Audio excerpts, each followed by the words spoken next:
one of the byproducts of Putin's invasion of Ukraine has essentially been the collapse of what was left of Russia's kind of remaining informal empire around the world.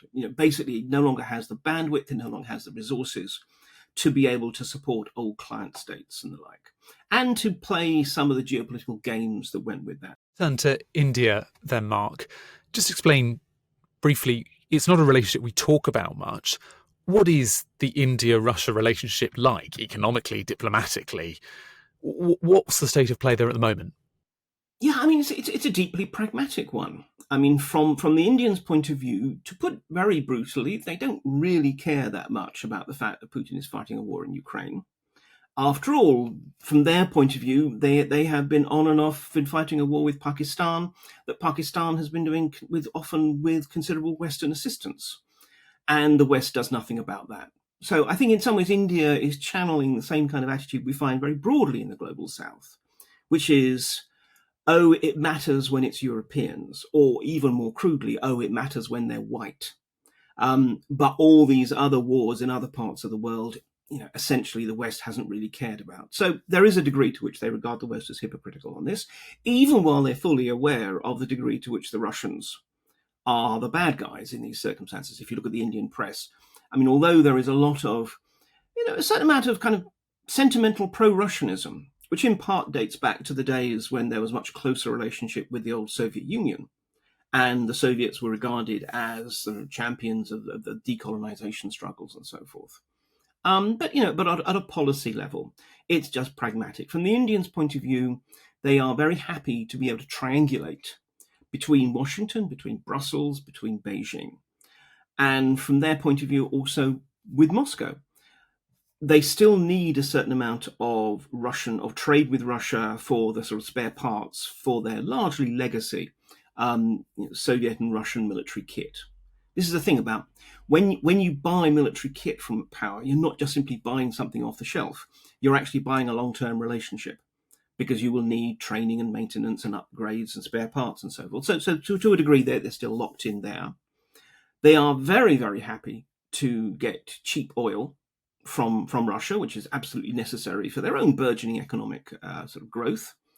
And in some ways, they are very happy also to be able to play the Russia card. We could be closer to Russia in their dealings with the West, whether it's in terms of improved visa conditions for their nationals, as we've seen, coming to the UK, or in terms of arms trade. You want to wean us off Russian kit.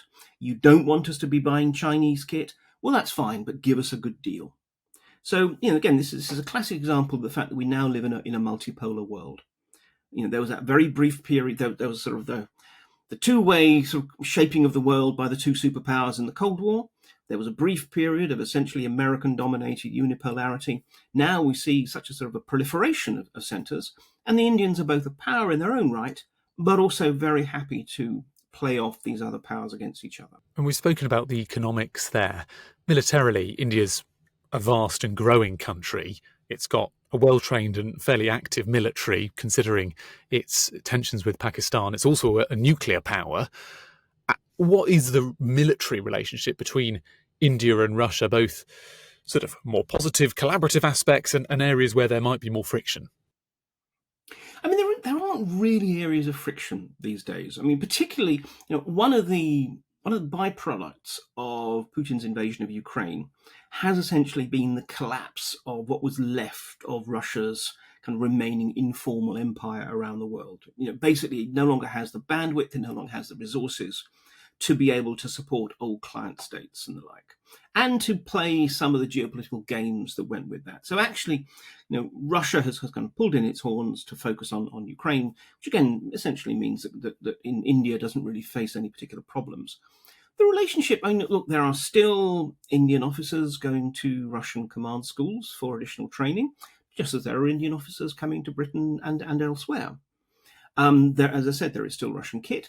There is still quite a bit of, not quite sort of the enemy of my enemy is my friend, but certainly this sort of, common problems actually relating to China, in that there's certain suggestions that actually the Indians and the Russians both watch the Chinese military very, very carefully, and to a degree share, if not sort of raw intelligence, but certainly their own assessments, as each tries to get a sense of how far this rising Chinese military force, which from the Indians' point of view particularly is regarded as a serious threat, how far that actually is developing.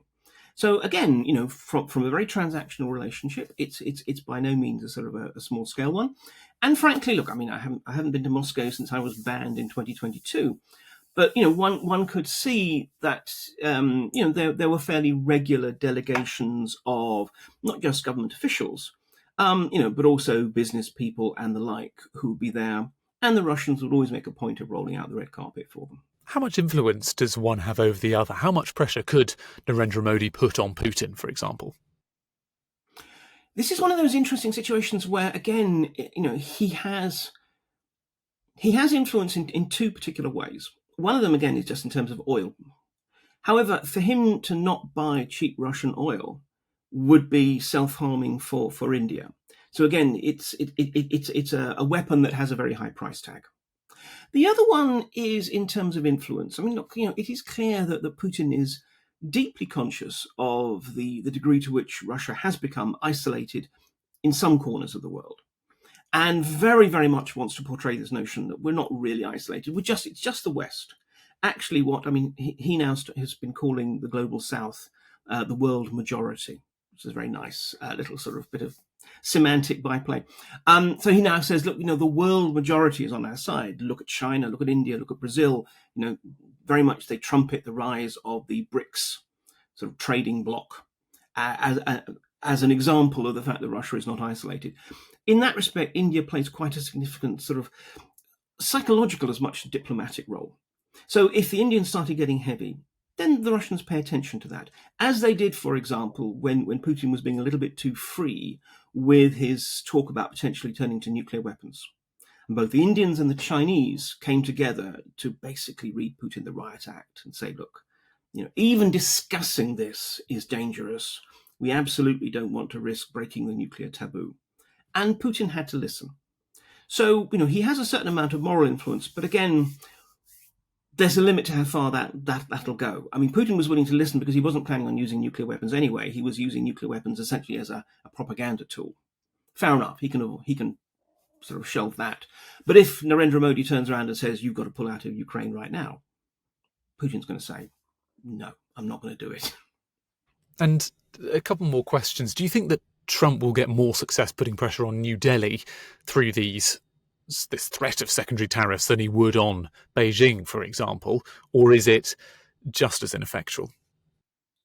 Well, it's interesting that the Indian oil and gas minister, when he was asked about this, was very, very relaxed and just simply says, well, we find, sometimes you find these kind of things being said in order to put pressure on the parties in a negotiation. So he was very much presenting this as language rather than genuine policy. Like everyone else, the Indians are going to have to wait and see. I mean, this is the thing. Trump has given himself a deadline. And, particularly in the current environment, he's probably acutely conscious that, another climb down would be politically dangerous for him.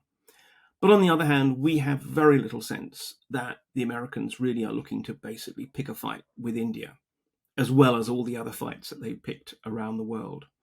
So, we wait and see. And this is always the problem, frankly, of trying to predict anything now in Trump world. That what might be the plan today may well not be the plan tomorrow. But I do think that given that China is increasingly antagonistic, China really, actually is regarding Trump as problematic, it's clear. To also alienate India essentially means that you are losing what usually have been the sort of the two reciprocal poles of rising politics and rising military power in Asia. And from a strategic point of view, if you are worried about China's actions, you want to have India on side. You want there to be, I can put it in very sort of dramatic sense, the risk of a knife towards China's back if it pivots entirely towards Taiwan and the Pacific. So in this respect, I think, I know for a fact there are certainly voices within the American national security community who are saying, actually, this is not the time to be alienating India. And just finally, to make you play the dangerous game of predictions, how far do you think India can continue to ride both horses in terms of Moscow and Washington? To be honest, I imagine it will have the capacity to do that. India is in some ways in a sweet spot in that it is powerful enough to be important, but it's just sufficiently sort of below the radar. People don't think of it in the same terms as they do China and Russia, even though arguably they should. But it's just about that, so that it can still maintain this kind of strategic equipoise more easily. It's not being forced to make choices.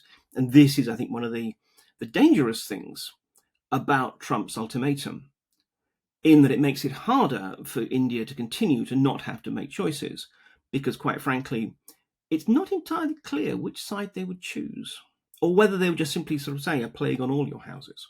And we, for example, still do depend on India for intelligence assistance in that part of the world. Mark Galeotti, thank you so much for giving up so much of your time. We really appreciate it.